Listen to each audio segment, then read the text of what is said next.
Remember, guys, if anything you can take away from my channel is just don't think that tomorrow you can do it. Don't think that, you can wait 7 years, 10 years, 8 years, 5 years to retirement to pull off your dream.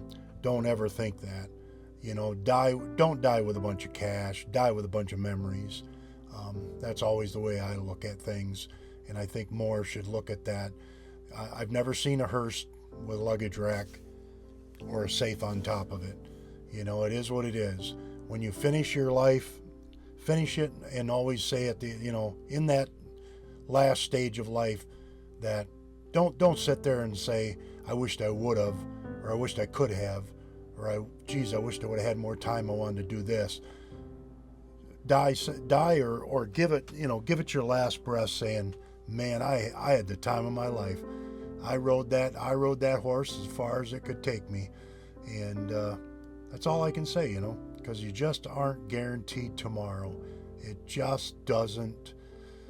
It's just not guaranteed. If somebody has not given you that handshake and said you got 10 years, 20 years, 15 years, whatever the case may be, no one has guaranteed that. So don't think about what you want to do. Think about what you've done.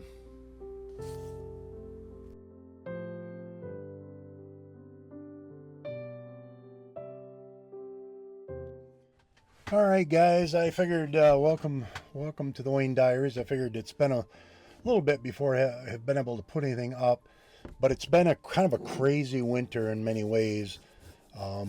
My anxiety and depression, stuff like that, has really been a kind of a killer for this winter. But that's just my, that's my battle and my demon, I guess, if you want to call it that, or whatever. But I did have to, this spring I had to do another PSA test and stuff. Back in the back videos and stuff, that I've been on active surveillance for prostate cancer for a little over 4 years. We've had a total of 50. We just did another biopsy, so we've had 50 samples, core samples, and in the past little over 4 years, 2 of those have come up with cancer, but it's a Gleason score of 6. It's the lowest you can get, and it was only 1 out of 12 samples. I just got the news yesterday for this biopsy, which was 12 samples out of the core, and they were all benign and never found anything. So the urologist said I'm good for 2 more years before we even have to look at it. So that was great news. But back in December, when I got really, really sick, I ended up having an EKG, and everybody always gets crazy about a T inversion. I have what's called a T inversion on my EKG. It drops down 1 millimeter on the bottom, and that's always an abnormal test. And my doctor and another doctor wanted to dig into it more, so they did some more stuff, and I just did another test, and I found out that I have my heart actually skips a little beat once in a while. I guess it's pretty common. It's not something super worrisome, I guess. But I also have, they did a echocardiogram where they check everything, and they did find that I've got what's called a regurgitation in one of my heart valves, which means that it's just a smidgen small little leakage back. And again, something that I guess is very common. It doesn't, a lot of times it goes the rest of your life. It's no big deal. But because of those 2 things, I've got to go for 1 more test, which I really don't want to do. But with what we've got coming up on our plans, we are going to go out to New York with the motorcycle for a 10-day little trip. And then we are going to also possibly do a quick shout out to Sturgis. And then I've got some big breaking news coming. It looks like the plan is we're going to get out on the motorcycle and do a kind of a long winter on the motorcycle is kind of the plan. I'm going to just visit a bunch of people. I've met enough people throughout all my travels that I can spend time kind of at each one, especially my uncle out west. I can hang out for a month with him, which I'd really like to do. If you look back on my videos, I don't know if I have I think I have a video of stuff I was out there. I spent a whole winter out there with my other school bus, my first school bus, which I ended up selling in San Diego, California. So that's kind of where we're at with a whole bunch of this stuff. And so sometimes, you know, you get this stuff kind of in your crawl and whatnot, and you get a little bit, you know, you just are not in the mood to film and stuff. So, but things are starting to, you know, the weather has immensely changed. We've been doing a ton of research on what we need for the trip, what we need to pull together to carry. I'm going to do another video over the weekend of some of the things I've purchased and stuff that I'll use for, any camping really, but it's mostly geared towards motorcycle camping. Reached out to a couple companies. I've actually got a pump coming from, it's one of the little small rechargeable pump that keeps your tire inflated on your bike and stuff. And they said they'd send me one for the trip and stuff. So that's cool. I'll show it on the channel or whatever. So that's kind of where we're at.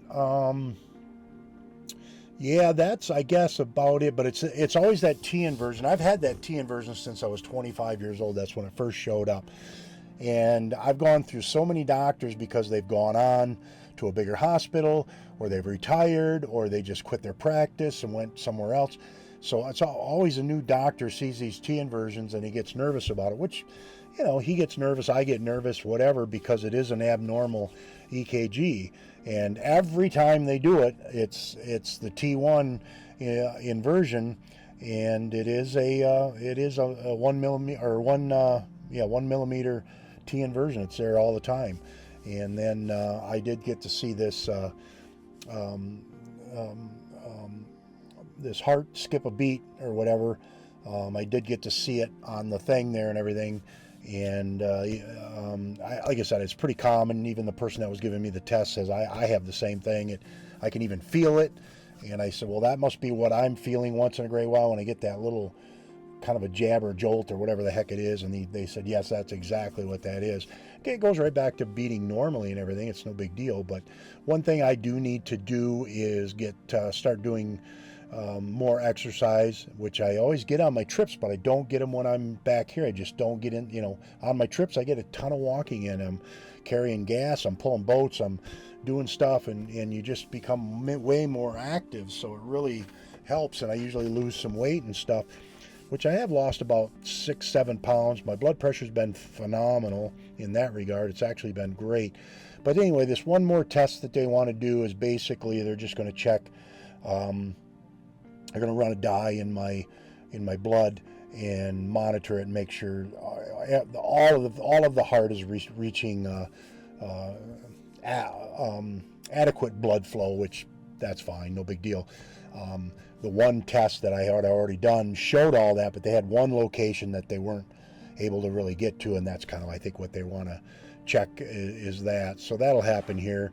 And then I meet with an ENT doctor to take a little 1.7 centimeter cyst out of my maxillary thing, and then I've got my green light. I'm good to go for my up and coming winter trip. So that's where everything's been at. And anyway, yeah, we'll show you, a few more things that we've got done here. We've got a few things done on the motorcycle, nothing major, just change of oil and stuff like that to kind of get through the summer here, and then we'll change it again before the trip. And we've ordered some stuff for that, for the motorcycle, just some real basic things or whatever. So that's kind of where everything is at. So that's where we're at with that, and we'll take it from there.